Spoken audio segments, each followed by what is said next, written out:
Selamat datang di Berita Sejarah Gereja.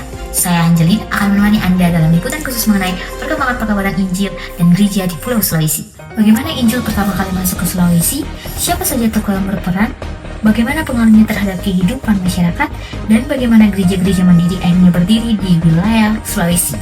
Semua akan kami sajikan dalam laporan khusus berikut ini. Untuk mengetahui bagaimana awal perkabaran Injil di Sulawesi Utara, kita langsung menuju reporter kami yang telah berada di lokasi. Baik, terima kasih.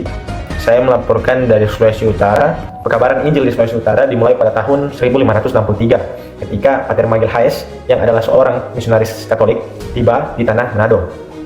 Ia mengajarkan dasar-dasar iman Kristen serta membaptis Raja Manado bersama rakyatnya.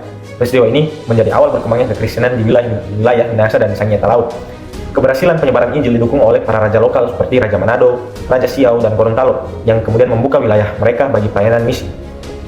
Pada masa VOC, pelayanan dilanjutkan oleh pendeta yang bernama Di Leu yang menyusun katekismus dalam bahasa Sangiet, sehingga masyarakat di sana lebih mudah memahami ajaran Kristen.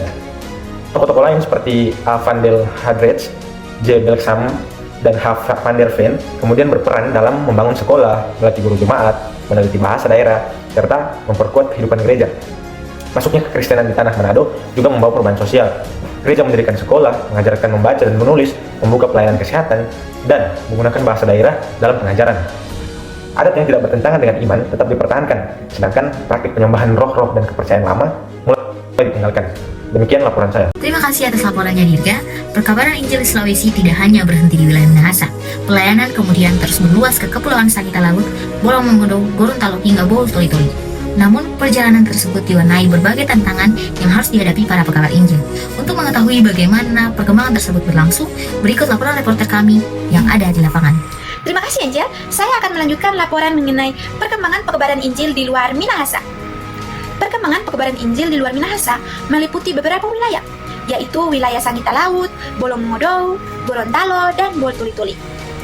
Pada masa itu, para sending menghadapi berbagai tantangan, mulai dari kondisi geografis berupa pulau-pulau yang berjauhan, kurangnya tenaga pelayanan, kuatnya kepercayaan tradisional, hingga pengaruh Islam di beberapa daerah. Selain itu juga, jemaat yang telah dibaptis masih memerlukan pembinaan karena banyak yang belum memahami ajaran Kristen secara mendalam.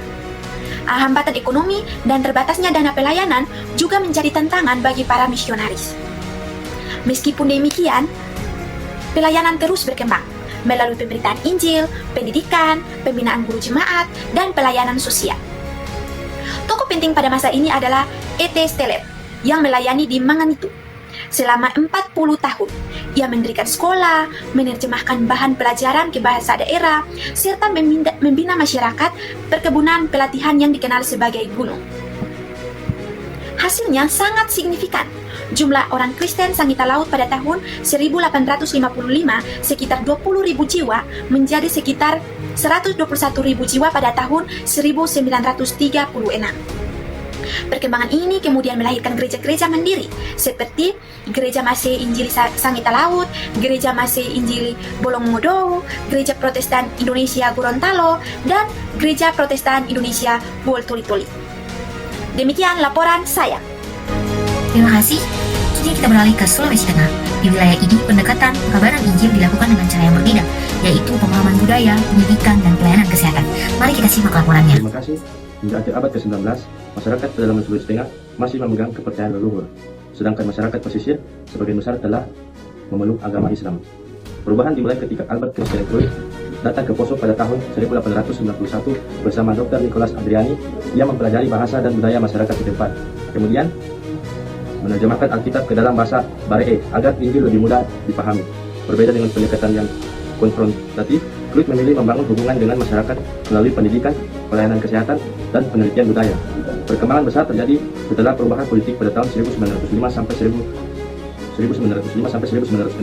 Kemudian pada Natal tahun 1909, kepala suku Papak Diwuke bersama 167 orang menerima baptisan. Peristiwa ini menjadi awal pertumbuhan jemaat secara besar-besaran. Selain membangun kehidupan rohani, gereja juga mendirikan sekolah, rumah sakit, pelayanan kesehatan, serta pelatihan ekonomi masyarakat. Pada tanggal 18 Oktober 1947, berdirilah Gereja Kristen Sulawesi Tengah atau GKST sebagai gereja mandiri. Setelah Indonesia merdeka, gereja menghadapi berbagai tantangan seperti konflik Darul Islam dan ekstrem Islam. Di wilayah Donggala dan Palu kemudian berdiri Gereja Protestan Injili Donggala atau GPID pada tahun 1965. Demikian laporan saya, terima kasih. Terima kasih. Perjalanan kita berlanjut ke Sulawesi Selatan dan Tenggara. Wilayah ini memiliki tantangan tersendiri karena sebagian besar masyarakatnya telah memeluk Islam sejak abad ke-17. Bagaimana strategi perkabaran Injil dilakukan? Berikut adalah laporan akhir. Terima kasih. Perkabaran Injil di Sulawesi Selatan dan Tenggara dimulai secara terorganisasi. Pada awal abad ke-20, pelayanan dilakukan oleh Gereja Protestan Indonesia, kemudian diteruskan oleh GZB, CGK, dan NZV. Tokoh pentingnya adalah A.A. van de Loosdrecht yang datang ke Toraja pada tahun 1913. Ia menerapkan pendekatan dengan mempelajari bahasa dan budaya masyarakat sebelum memberitakan Injil. Pelayanan dilakukan melalui penerjemah Alkitab ke bahasa daerah oleh Dr. H. van der Ven, pembangunan sekolah, rumah sakit, pendidikan guru Injil, dan pelayanan kesehatan. Dalam bidang budaya, gereja juga berusaha membedakan adat yang masih dapat dipertahankan dengan adat yang bertentangan dengan iman Kristen. Tradisi yang tidak berkaitan dengan penyembahan berhala tetap dipelihara, sedangkan praktik yang bertentangan dengan ajaran Kristen mulai ditinggalkan. Pendekatan ini membuat Injil lebih mudah diterima tanpa menghilangkan identitas budaya masyarakat setempat. Demikian laporan saya. Terima kasih kepada seluruh reporter atas laporannya. Dari berbagai wilayah di Sulawesi, kita melihat bahwa perkembangan gereja tidak hanya terjadi melalui pemberitaan Injil, tapi juga melalui pendidikan, pelayanan kesehatan, penerjemahan Alkitab ke berbagai bahasa daerah, pembinaan masyarakat, serta penghargaan terhadap budaya lokal. Perjalanan panjang tersebut melahirkan berbagai gereja mandiri.